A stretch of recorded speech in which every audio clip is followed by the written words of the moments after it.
Eu quero falar sobre esse tema, desfrutando da abundância. 2018, eu creio que o tema de 2018, o ano da abundância, será uma realidade na sua vida, uma realidade na minha vida, uma realidade na vida dessa igreja. Eu creio que Deus derramará da abundância dele sobre a sua família, sobre os seus sonhos, os seus projetos. Agora, seja sincero, você tem vivido uma vida abundante? Você tem vivido uma vida abundante? 2017, 2016, você tem experimentado da abundância do Senhor? Uma outra pergunta: o que é ter uma vida abundante? Quando você lê essa frase, 2018, ano da abundância, a pergunta que eu fiz para você: você tem vivido uma vida abundante?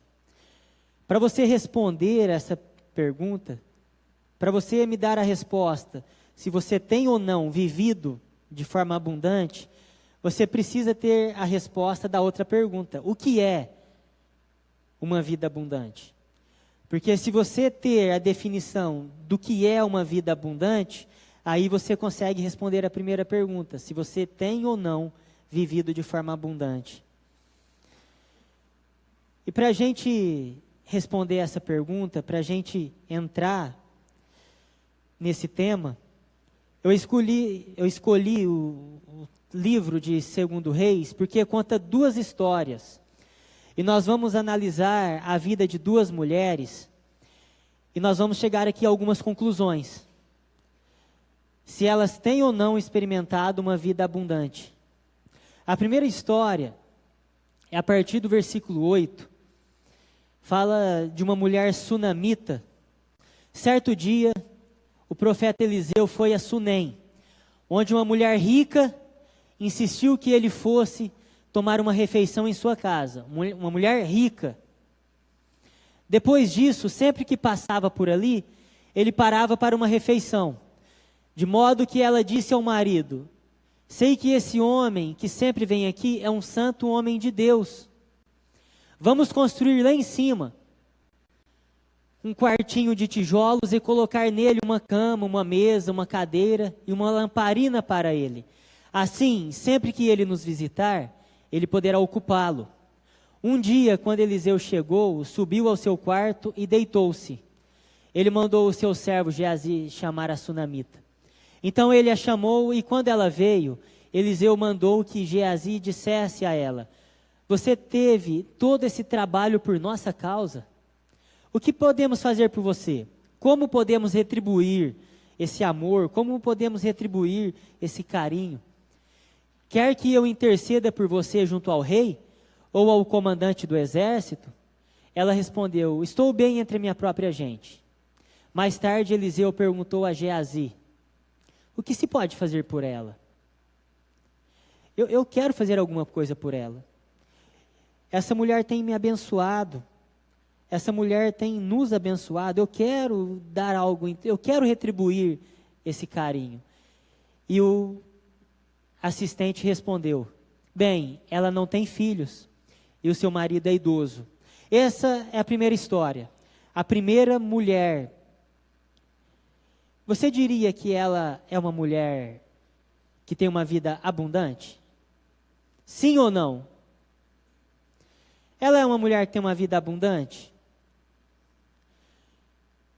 O início do texto mostra uma mulher rica, uma mulher que tem uma casa confortável, tem um veículo do ano, tem um conforto, cartão de crédito está em dia, não está devendo cheque especial. Ela tem o desejo de abençoar o profeta Eliseu. Ela quer construir um quarto para que Eliseu durma ali quando ele estiver de viagem. É uma mulher que na vida financeira experimenta sim da abundância do Senhor. Só que esse final, ela não tem filhos e seu marido é idoso. Isso aqui indica uma coisa. Isso aqui sinaliza que na vida financeira, na vida material, ela é uma pessoa extremamente abundante. Não falta nada para ela. As contas estão em dia, a vida financeira está estável, só que lhe falta filhos. O seu marido é idoso. E quando a Bíblia diz o seu marido é idoso, a Bíblia está sinalizando, olha, pode ser que daqui a alguns anos esse marido venha a falecer e ela ficará viúva. Ficará viúva e sem filhos.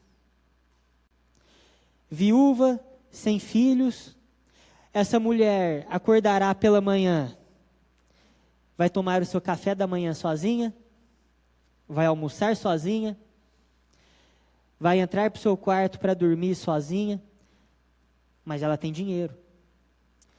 A vida financeira é abundante, só que tem uma outra área da vida dela que precisa ser suprida. Há uma outra área da vida dela que precisa da graça, precisa da intervenção do Senhor. Porque senão, daqui a alguns anos, se ela se tornar viúva, ela estará sozinha, ela estará solitária. E o que adianta ter uma área da vida, a vida financeira extremamente abençoada? O que adianta ter muito dinheiro e viver só? O que adianta ter muito dinheiro e lá na terceira idade não ter filhos, não ter netos ao redor, não ter pessoas, familiares ao redor, para cuidar, para abraçar, para conversar, para desfrutar da família? O que adianta ter tanto dinheiro e depois chegar lá nos seus 70, 80 anos e não ter ninguém para compartilhar, para falar das suas alegrias, das suas tristezas? Ela poderia chegar ali nos seus 80 anos, viúva e solitária, mas com muito dinheiro no banco. Então, uma área extremamente abundante, mas ela possuía outra área que precisava da intervenção divina. A outra mulher, versículo 1, certo dia, a mulher de um dos discípulos dos profetas foi falar a Eliseu: teu servo, meu marido, morreu, e tu sabes que ele temia o Senhor. Mas agora veio um credor que está querendo levar meus 2 filhos como escravos. Eliseu perguntou-lhe: como posso ajudá-la? Diga-me o que você tem em casa. E ela respondeu: tua serva não tem nada, além de uma vasilha de azeite. Aqui é uma situação totalmente diferente. No primeiro caso, uma mulher era rica, não tinha problema na área material, na área financeira. Essa área ia muito bem. Essa mulher, a vida financeira não vai bem. Essa outra mulher, ela não tem experimentado na vida financeira a abundância, prosperidade nessa área. Ela está com dívidas. E o credor chegou dizendo: a dívida vai ser paga como? Eu levo seus filhos.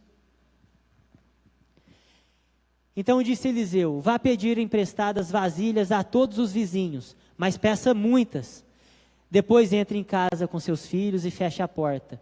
Derrame daquele azeite em cada vasilha e vá separando as que você for enchendo.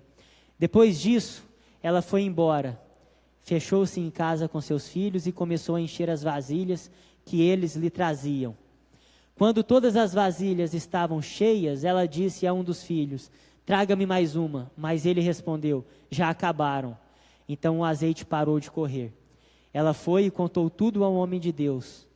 Ela foi e contou tudo a Eliseu, que lhe disse: vá, venda o azeite e pague suas dívidas, e você e seus filhos ainda poderão viver do que sobrar. Esse outro caso, essa outra história, vai totalmente o oposto. Aqui essa mulher não tem uma vida material abundante. O problema dela, a escassez dela é na vida financeira, é na vida material. Ela não tem como pagar as suas dívidas. Ela não tem como pagar o seu credor. Aí eu te pergunto, essa mulher tem experimentado uma vida abundante? Ela vive, ela desfruta de uma vida abundante? Sim ou não? Na vida financeira, não. Mas eu tenho certeza e convicção de que em outras duas áreas da vida dela, ela tem experimentado a abundância do Senhor. O texto inicia dizendo: a mulher de um dos discípulos do profeta foi procurar Eliseu e ela disse: o senhor conhecia o meu marido, ele era um homem de Deus, ele temia o Senhor. Isso nos traz muita coisa. Era um homem de Deus que colocava os princípios e valores de Deus em prática. Em outras palavras, ele amava sua esposa, ele amava seus filhos, ele era o sacerdote do lar, ele reunia a família ao redor dele para orarem juntos, para estudarem a Bíblia juntos, para se dedicarem, se entregarem ao Senhor juntos. É um homem que provavelmente passava muito tempo com a família, dedicava tempo aos filhos, instruía os filhos no caminho do Senhor. Era um homem que amava a sua esposa como Cristo ama a igreja. Era um marido abençoado, um marido atencioso, era um marido que estava lá para auxiliar a esposa, é um marido que respeitava a esposa. Era um pai que disciplinava os filhos no momento correto, que abraçava os filhos e dizia: eu amo muito vocês. A vida familiar e a vida espiritual, eu não tenho dúvidas de que essa família dessa mulher, quando aquele homem era vivo, os laços familiares, o relacionamento entre o marido e a esposa, o relacionamento familiar, o relacionamento com Deus, eu não tenho dúvidas de que era um relacionamento abundante. Essa área da vida, a área familiar, a área espiritual, eles experimentavam abundância. A vida financeira não ia bem, mas essa outra área ia muito bem. E eu afirmo isso porque quando essa mulher procura o profeta e diz: olha, o meu marido temia o Senhor, mas agora ele morreu e veio um credor. Ele deixou uma dívida. Ela poderia ter falado mal do marido, ela poderia ter dito: aquele homem me deixou cheia de dívida, aquele homem fez uma dívida, agora eu que tenho que pagar, eu vou sofrer as consequências. Ela poderia ter entrado num ciclo e num caminho de começar a falar mal do marido, a acabar com a reputação do marido, mas ela não faz isso. Mesmo com a dívida que o marido deixou, ela chega e diz: olha, ele era um homem de Deus. Ele me amava, ele amava os filhos. Essas duas histórias nos mostram algumas verdades. Primeiro, você sempre vai ter uma área da sua vida que você vai enfrentar tempestade, que você vai enfrentar tribulação. Você sempre vai ter uma área da sua vida que você vai ter algumas carências, algumas necessidades a serem supridas. Sempre, sempre. Uma outra verdade: você sempre terá áreas na sua vida que você está experimentando abundância.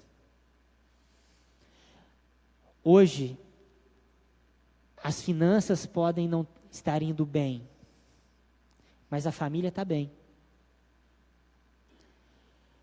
Hoje, você pode não estar tão bem na vida profissional, mas você está extremamente bem na vida espiritual. Você está perto de Deus, você tem uma igreja, você tem comunhão, você tem uma família. O casamento pode ser que não está bem hoje, mas os filhos estão bem. O problema é que nós tiramos conclusões em apenas uma área da vida. Aquela área não está bem, aquela área não tenho experimentado abundância. E baseado naquela área específica, baseado naquele momento específico, que pode durar alguns meses ou 1, 2 anos, baseado nesse momento eu tiro as minhas conclusões. Nada vai bem. A minha vida não vai bem. Nada está dando certo. Espera aí, não está dando certo naquela área. A vida financeira não está bem. Mas a família está, o casamento está. A vida espiritual está fervorosa. É isso que essas duas histórias nos mostram. Eu quero convidar você para nesse momento orar. Fecha seus olhos. Coloca a mão no seu coração e fala: Senhor, eu preciso que o Espírito Santo do Senhor ministre hoje aqui na minha vida. Eu preciso que o Senhor fale ao meu coração. Peça para Deus ministrar, peça para Deus falar, peça para Ele mostrar como você pode ter uma vida abundante. Peça para Ele mostrar como 2018 pode ser um ano diferente. Senhor, nós necessitamos da Tua graça, nós necessitamos do Teu Santo Espírito. Ministra a Tua mensagem em nossos corações. Mostra as áreas que nós já temos desfrutado da abundância do Senhor. E mostra que se há alguma área que há escassez, se há alguma área que temos enfrentado tribulações, dificuldades, mostra que é apenas uma área e que logo, logo essa área pode ser suprida. Espírito Santo do Senhor, fale aos nossos corações, em nome de Jesus, amém e amém. Fala para a pessoa que está do seu lado, Deus vai falar muito com você aqui hoje. Dentro disso que nós já conversamos, eu quero trazer algumas verdades desse texto, justamente sobre desfrutando da abundância, desfrutando de uma vida abundante. A primeira coisa que eu quero que você preste atenção é justamente isso que eu acabei de falar. Nós focamos em uma área, nós focamos em uma coisa específica, e sabe aquela coisa de jogar a água da bacia junto com o bebê? Por exemplo, mas você nunca fez isso na sua casa. O seu marido, ele não é tão romântico. Ele não é muito romântico. Você gostaria que ele fosse mais romântico, você gostaria que ele prestasse mais atenção, você fez um penteado para ele, e ele passou por você e nem fez um comentário, e você fala: poxa, o meu marido, ele nem me viu, me produzi para ele. É uma área do seu marido que é falha, mas ele é fiel, ele é trabalhador, ele cuida de você, ele é um bom pai. Sempre que você precisa, ele está lá. Sempre que seus filhos precisam, ele está lá. Agora, para que virar para ele e acabar com ele? Porque em um ponto apenas, ele falhou.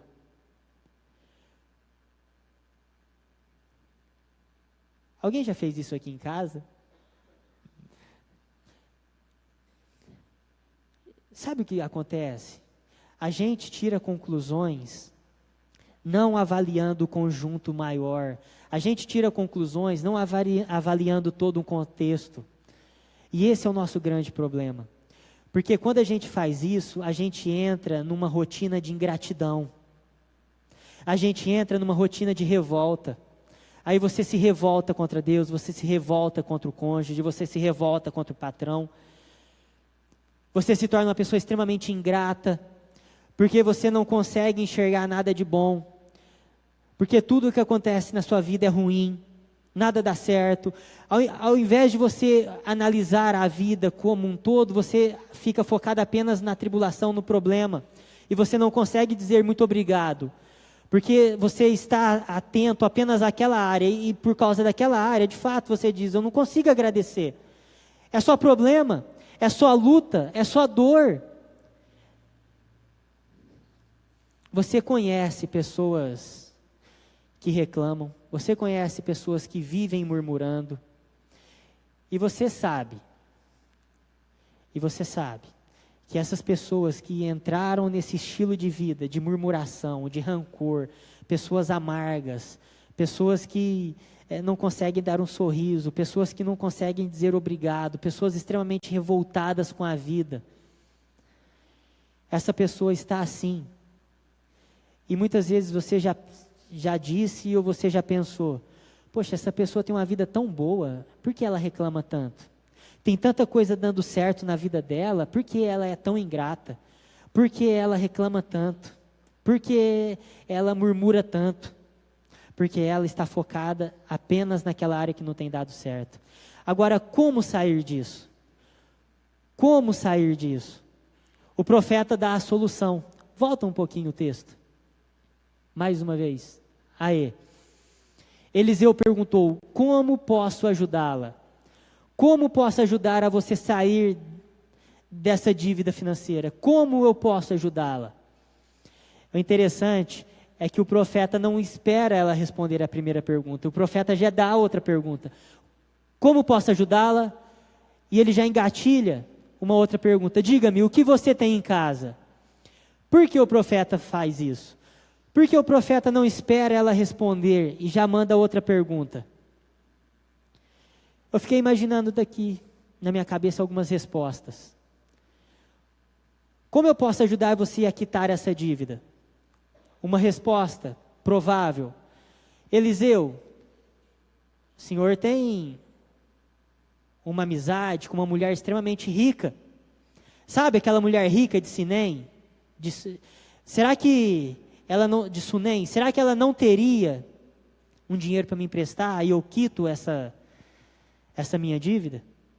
Eliseu, será que você não pode ir conversar com um credor, com um homem que o meu marido deixou essa dívida, para ver se ele perdoa a dívida? Eliseu, será que o senhor poderia interceder junto ao rei, para ver se o rei poderia fazer algo por mim? São respostas prováveis. Mas ele não espera ela dar a resposta, ele já lança outra pergunta.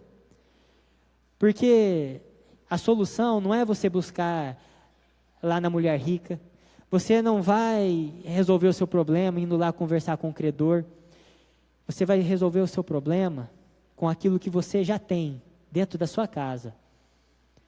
O que você tem em casa? Uma vasilha de azeite. Mas o que é uma vasilha de azeite para pagar uma dívida tão grande? O que é aquela vasilha de azeite para pagar uma dívida tão grande? Sabe o que essa pergunta de Eliseu nos mostra? Que muitas vezes a solução dos nossos problemas não está fora de casa, está dentro de casa. A solução do seu problema conjugal está dentro da sua casa. A solução do seu problema familiar com os filhos está dentro da sua casa. Vocês. Deus, Ele pega o pouco e transforma em muito. Foi assim quando Ele alimentou a multidão. Uma multidão de pessoas. Eles possuíam apenas alguns peixes e alguns pães. E aquilo, o pouco foi multiplicado.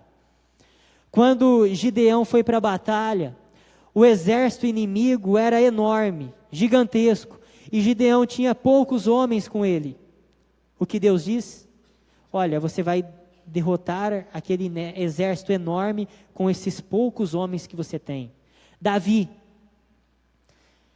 um adolescente que, se você olhar para a sua estatura, para o seu porte físico, nem se compara com o gigante Golias. Mas através da intervenção divina, aquele garoto, aquele adolescente, derrotou um gigante de estatura e gigante também de guerra. Eu vejo uma pequena nuvem do tamanho da mão de um homem, mas esse é o sinal que a chuva abundante do Senhor virá. Deus usa o pouco e Ele multiplica o pouco. A pergunta de Eliseu, o que você tem em casa, está sinalizando, olha, a solução do seu problema está lá dentro da sua própria casa. É que nós não enxergamos isso. Nós estamos tão cegos com o problema, nós estamos tão cegos por causa da circunstância, que eu não consigo enxergar o que eu tenho em casa, que Deus pode multiplicar.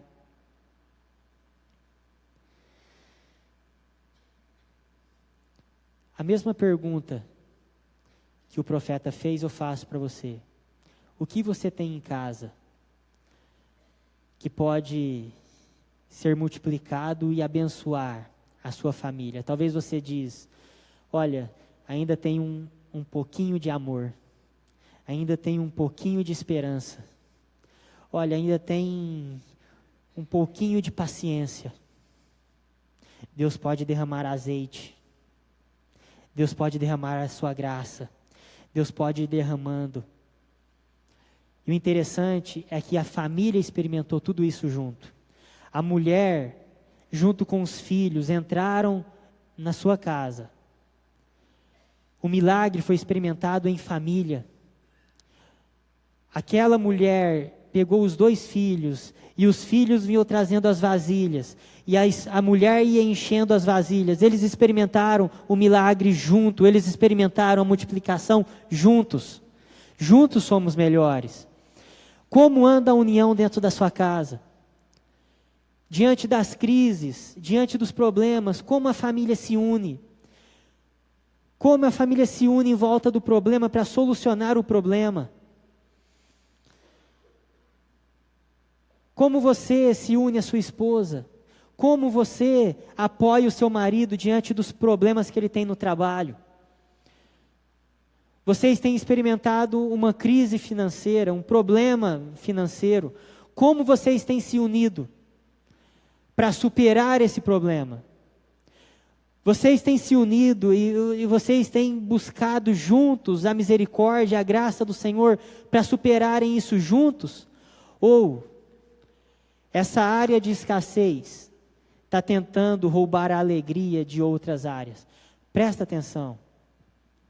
Essa mulher, ela tinha escassez na vida financeira.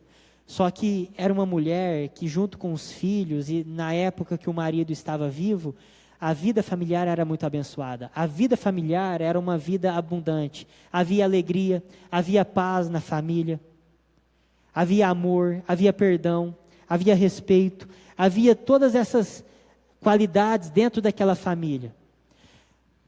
A vida financeira, chega um credor, olha, você me deve e eu vou retirar os seus filhos. A área de escassez está agora indo sobre aquela área de abundância e está tentando roubar a paz daquela mulher, está tentando tirar os filhos daquela mulher. Quantas vezes você já brigou com seu marido por causa de dinheiro? Quantas vezes você já brigou com seu marido por causa do trabalho? Você já parou para pensar que tem áreas na sua vida que está indo muito bem? Por exemplo, o casamento. Só que por causa de uma crise financeira, que pode ser um momento apenas, essa crise financeira atinge o casal de tal forma que essa relação conjugal que ia bem, que era uma área abundante, era uma área que estava experimentando prosperidade, que estava crescendo, o amor do casal, a crise financeira vem, a área de escassez vem, e agora rouba a alegria do casal, rouba a paz do casal, rouba a amizade do casal. A área de escassez está tentando destruir a área da abundância. Você tem problemas no trabalho, problemas com colegas do trabalho, problemas com talvez o patrão, problemas sérios, problemas graves, e você traz esse problema para dentro da sua casa. E o problema do trabalho agora começa a tirar a alegria do lar, começa a tirar a paz do lar. Isso pode acontecer com a saúde. Isso pode acontecer com todas as áreas. Você precisa ficar atento para que isso não aconteça com você. Porque é isso que estava acontecendo ali. A área de escassez estava tentando roubar. A área de escassez estava tentando acabar com a área da abundância. E o que eles fizeram? Qual foi a solução? O profeta disse: procure, peça vasilhas. Mas peça muitas vasilhas. Porque o milagre será feito lá. Você vai pagar a sua dívida sim. Você vai vender azeite. Aquele pouco azeite que você tem será multiplicado, e aquele pouco azeite encherá várias vasilhas, e você vai pegar cada uma dessas vasilhas, vai vender o azeite, vai pagar a dívida, e vai viver ainda com o que sobrar. Eu fiquei pensando, o que seriam essas vasilhas? O que a gente poderia dar de exemplo? No final do ano, no culto da virada, você queimou os papéis com sonhos, com projetos. Eu não sei o que você colocou ali. Mas eu vejo essas vasilhas como sonhos e projetos. Eu vejo essas vasilhas como você chegando diante do Senhor e dizendo: Senhor, aqui está a vasilha da carreira profissional. Aqui está o meu projeto, o projeto para os meus filhos. Aqui está o sonho que eu tenho para o meu casamento. Aqui está o projeto que eu tenho para a minha vida espiritual, para o meu envolvimento no ministério. Eu quero me envolver em ministério. Senhor, olha, eu não tenho sido dizimista, eu quero ser um dizimista. Aqui está o meu sonho, o meu projeto de ser dizimista. E você vai colocando as vasilhas, você vai colocando os projetos diante dele. E ele derrama, e ele abençoa. O problema é que nós não sonhamos, o problema é que nós não temos projetos.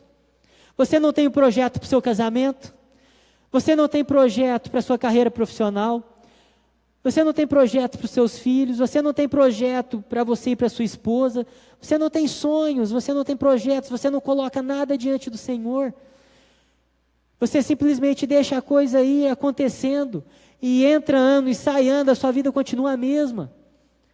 Há quantos anos você está aqui frequentando essa igreja e você não se envolve em ministérios? Há quantos anos você está aqui nessa igreja? E a vida profissional, a vida financeira está do mesmo jeito, sempre na mesma crise. Há quantos anos você está aqui e o seu casamento continua do mesmo jeito, nada muda, nada melhora? Há quanto tempo você está aqui e nada mudou? Há quantos anos você frequenta essa igreja e a sua fala é a mesma? Há 5, 10 anos atrás, conversando com você, você tinha uma fala, hoje você tem a mesma fala.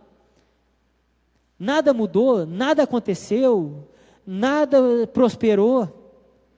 Será que não falta colocar diante do Senhor projetos? Será que não falta colocar diante do Senhor vasilhas para Ele encher, para Ele abençoar, para Ele derramar do seu azeite? Sabe qual é o problema de algumas pessoas? Medo. Medo, insegurança. Ainda não chegou a hora. Tem um texto em Eclesiastes, presta atenção. Quem fica observando o vento não plantará, e quem fica olhando as nuvens não colherá. Plante de manhã sua semente, e mesmo ao entardecer, não deixe as suas mãos ficarem à toa, pois você não sabe o que acontecerá, se esta ou aquela produzirá, ou se as duas serão igualmente boas. O que esse texto está dizendo? Se você não semear, você não vai colher. E se você ficar olhando para o vento e falar, não é a hora, eu vou esperar o ano que vem, aí chega o ano que vem, você, o ano que vem eu faço alguma coisa. Entra ano, sai ano, e a sua vida continua a mesma. Entra ano, sai ano, e você não coloca as vasilhas diante do Senhor.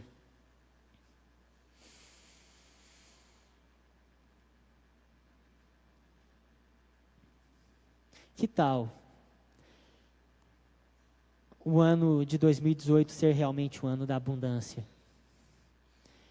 Que tal você sair daqui e ter uma conversa bem sincera com a sua esposa, com seus filhos, com seu marido, Que tal você ter uma conversa bem sincera com Deus e falar: Deus, se eu realmente não mudar, se eu não ter um comportamento diferente,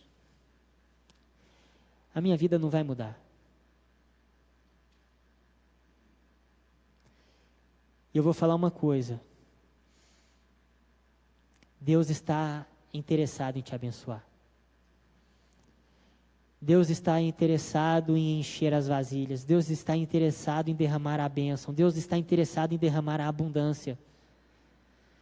Mas você precisa se mover. Você precisa se mover. Eu vou dar um exemplo da nossa igreja. Há 10, 12 anos atrás, essa igreja não era desse tamanho, essa igreja não tinha todas essas propriedades, essa igreja não tinha ar-condicionado, mas projeto, vamos colocar ar-condicionado na igreja. Colocamos a vasilha. Senhor, está aqui, abençoa. E Deus abençoou, levantou os recursos, colocamos ar-condicionado. Senhor, olha, precisamos comprar uma casa porque o espaço está pequeno, nós precisamos fazer isso. Está aqui, Senhor. E Deus foi abençoando. Senhor, precisamos comprar mais.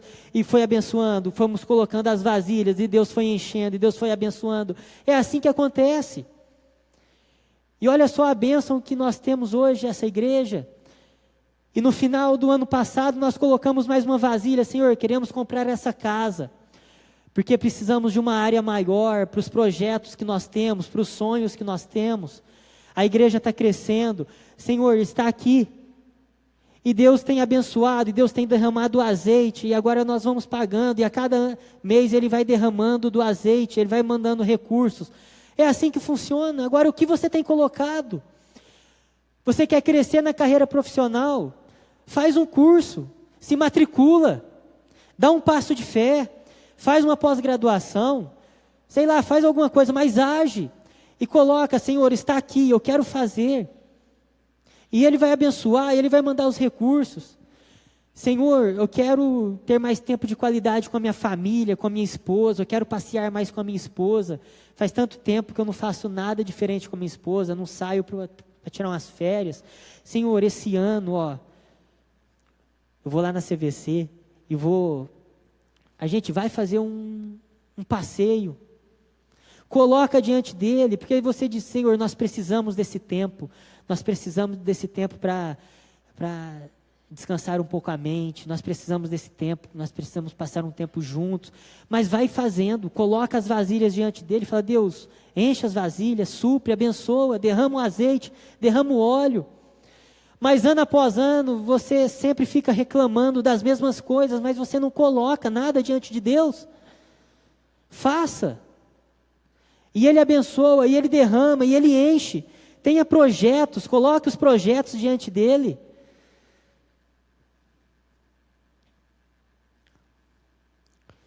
Eu quero encerrar com uma coisa. Essa mulher, ela estava tranquila na casa dela, e de repente chegou um credor. Um homem para cobrar a dívida. E ela não tinha como pagar aquela dívida. Aquele homem estava no direito dele. A lei de Moisés dava o direito a ele de ter aquela dívida paga. E ele tinha duas opções. A opção de ficar firme: é meu direito, eu quero. Ou a opção de chegar para aquela mulher e dizer: olha, eu vou sair no prejuízo. Você está perdoada, você não precisa pagar essa dívida. Aquele homem preferiu a primeira escolha: é meu direito, eu emprestei o dinheiro, eu quero o meu dinheiro, você vai pagar a dívida. Existe uma outra dívida e existe uma outra situação em que nós somos os devedores. Pelo fato de sermos pecadores, nós contraímos uma dívida, nós somos escravos do pecado, nós nos tornamos escravos de Satanás, escravos da nossa natureza humana, e nós tínhamos uma dívida para com Deus. Só que nessa dívida para com Deus, o preço do nosso pecado Deus foi na contramão daquele credor.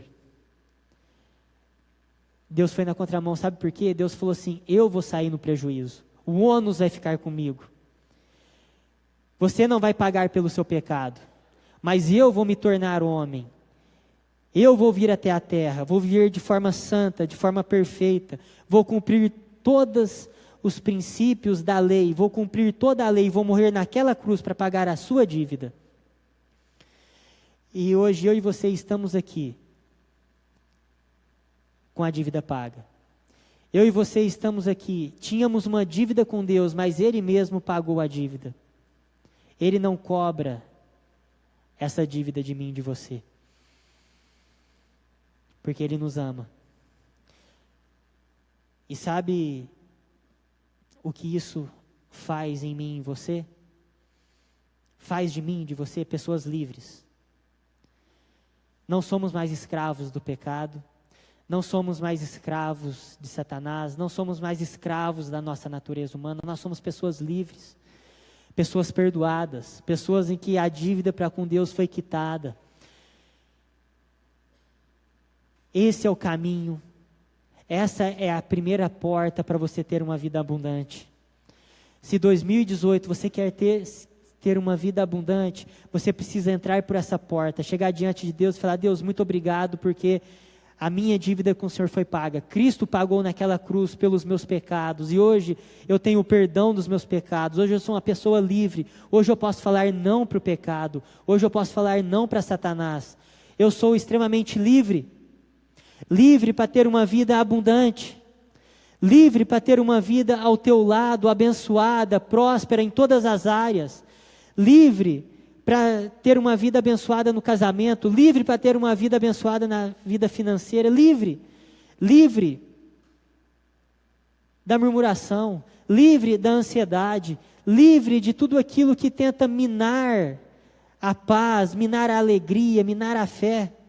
Nós podemos ter uma vida extremamente abençoada, porque Cristo pagou o preço na cruz. Porque Cristo morreu para que eu e você tivéssemos essa vida abençoada.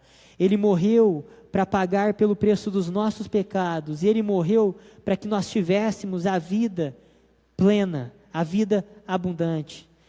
Jesus mesmo falou: eu vim para dar vida e vida abundante.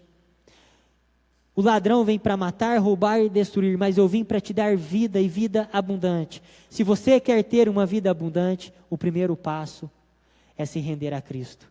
Se você quer ter uma vida abundante, o primeiro passo é você ficar livre. Livre da culpa. Livre. E colocar sonhos e projetos diante dele. Que Deus abençoe muito a sua vida. Que 2018 seja um ano extremamente abundante.